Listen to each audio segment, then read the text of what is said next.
यहाँ पर हमारे पास ये क्वेश्चन है, तो ये फिगर गिवन है क्वेश्चन में। इसमें एक ट्रायंगल ABC है, आप देख सकते हैं, और एक परपेंडिकुलर बाइसेक्टर इसमें है, यानी A से D पे ये एक परपेंडिकुलर बाइसेक्टर है। तो परपेंडिकुलर बाइसेक्टर का मतलब ये होता है कि एक तो ये परपेंडिकुलर यानी 90 डिग्री बना रहा है, तो इस तरफ भी 90 डिग्री है एंड इस तरफ भी 90 डिग्री है, और दूसरा ये बाइसेक्टर होता है, यानी जितना B से D तक है उतना ही D से C तक है।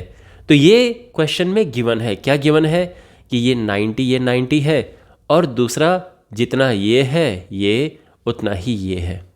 अब प्रूव हमें क्या करना है, हमें प्रूव करना है कि ट्रायंगल ABC एक आइसोसेलेस ट्रायंगल है जिसमें कि ये और ये साइड इक्वल है, यानी अगर ये साइड इक्वल हो गई तो आइसोसेलेस हो गया।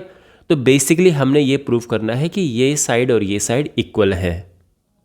ठीक है, तो इसमें गिवन क्या है, AD is perpendicular to BC, एक ये गिवन है। दूसरा कि BD is equal to CD, है ना। तो समझ गया ना, ये और ये इक्वल है। तो to prove AB equals to AC, यानी ट्राइंगल ABC एक आइसोसेलेस ट्राइंगल है, ये हमें प्रूव करना है। तो ये सब समझ आ गया। कैसे प्रूव करेंगे, इनको इक्वल कैसे प्रूव करेंगे? तो अगर हम ये ट्राइंगल और ये ट्राइंगल को कॉन्ग्रुएंट प्रूव कर दें तो CPCT से इक्वल आ जाएंगे। तो हमने करना क्या है कि ट्राइंगल 1 ट्राइंगल 2 को कॉन्ग्रुएंट प्रूफ हमें करना है। तो हम लिखेंगे कि in triangle ADB and triangle ADC, इन दोनों ट्राइंगल्स में देखो क्या है। तो सबसे पहले देखो, जैसे मैं हमेशा कहता हूं कि प्रॉपर लिखने से पहले एक बारी माइंड में इसको सॉल्व कर दो या रफली सॉल्व कर दो। तो ये तो हमें पता है कि ये साइड और ये साइड इक्वल है, ये एंगल और ये एंगल इक्वल है ना, क्योंकि दोनों 90 हैं, और ये साइड दोनों के लिए कॉमन है। तो साइड एंगल साइड से ये हो गया ये आराम से कॉन्ग्रुएंट। तो यहाँ पे हम लिखेंगे सबसे पहले कि BD is equal to CD, ये गिवन है क्वेश्चन में। इसके बाद angle ADB is equal to angle ADC, यानी ये दोनों 90 हैं जिनकी मैंने बात की है। तो बोथ 90 डिग्री, इसीलिए दोनों इक्वल है।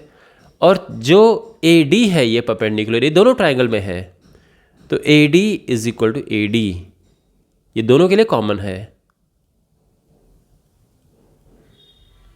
तो हो गए दोनों ट्राइंगल्स कॉन्ग्रुएंट। तो देयरफॉर जो ट्राइंगल ADB है ये कॉन्ग्रुएंट है ट्राइंगल ADC के। और किस रूल से कॉन्ग्रुएंट है? ये कॉन्ग्रुएंट है, देखो, साइड एंगल साइड रूल से। तो by side angle side rule of congruency. और एक बार ये इक्वल हो गए तो हम कह सकते हैं कि देयरफॉर जो AB है वो इक्वल है AC के। किससे? CPCT से। तो CPCT क्या है? Corresponding parts of congruent triangles are equal, यानी आसान भाषा में इक्वल एंगल के सामने की साइड इक्वल होती हैं, इक्वल साइड के सामने के एंगल इक्वल होते हैं। तो यहाँ पे ये एंगल और ये एंगल, ये एंगल और ये एंगल दोनों इक्वल है ना, ये दोनों, तो इनके सामने की साइड भी इक्वल होंगी। तो यही CPCT है। तो therefore triangle ABC is an isosceles triangle,